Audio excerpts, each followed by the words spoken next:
Welcome to Car and Driver. I'm Larry Webster, and we're here to show you a track car slugfest between the Corvette Z06, the Lotus Exige S, and the Porsche 911 GT3. Now these cars are so fast that we had to take them to a racetrack to really ring them out. We went to Buttonwillow Raceway Park. We used something called configuration number 13, and it's 2.7 miles. We're going to highlight three sections. Sector 1 is called Cotton Corners. With its combination of curves and hills, Sector 1 really challenged the car's suspension. Sector 2 is a combination of high-speed sweepers that really test how comfortable we feel in these cars. The more comfortable we are, the faster you go. Now Lost Hill is a right-hander that apexes at the crest of a hill. This unweights the car and usually sends the back end swinging.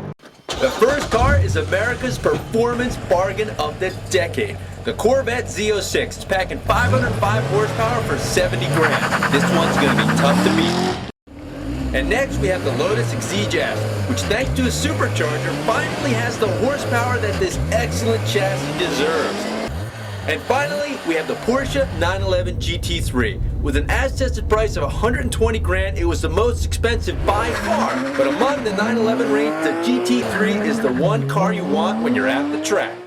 The Corvette swaggered into this test with supercar performance. This thing will sprint to 60 in 3.6 seconds and clear the quarter at 11.8 seconds at 122 miles per hour. There are only a few cars in the world that can outrun the Z06, and none of them come anywhere near to the Corvette's $77,000 as-tested price. Now around Buttonwillow, the Corvette was the fastest with a time of 2 minutes and 1 second. And what surprised us all was how friendly the Vet was around the track. Those new shocks have made a huge difference.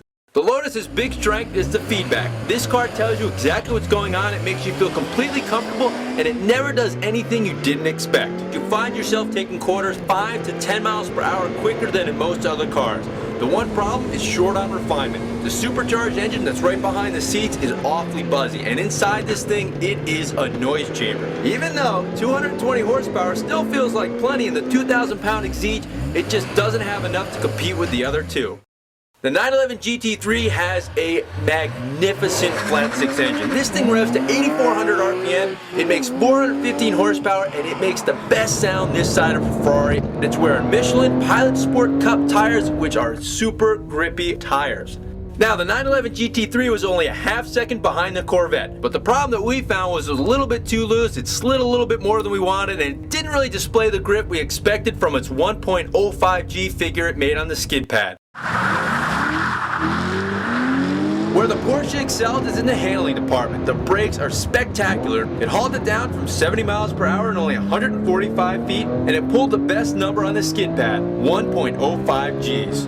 Now the Exige S is the quickest Exige we've ever tested. It sprinted to 60 in only 4.1 seconds, and it did the quarter in 12.8 at 107 miles per hour.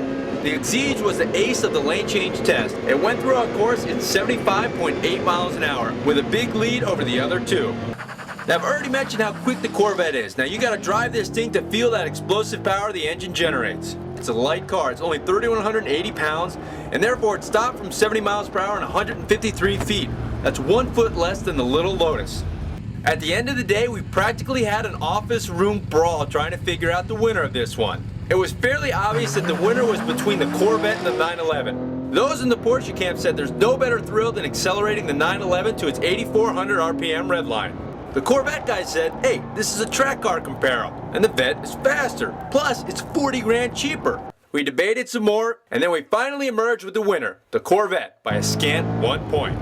One thing's for sure, we're going to need a rematch, and we've got plenty of volunteers. Now, I'm Larry Webster, and thanks for watching our track car comparison test.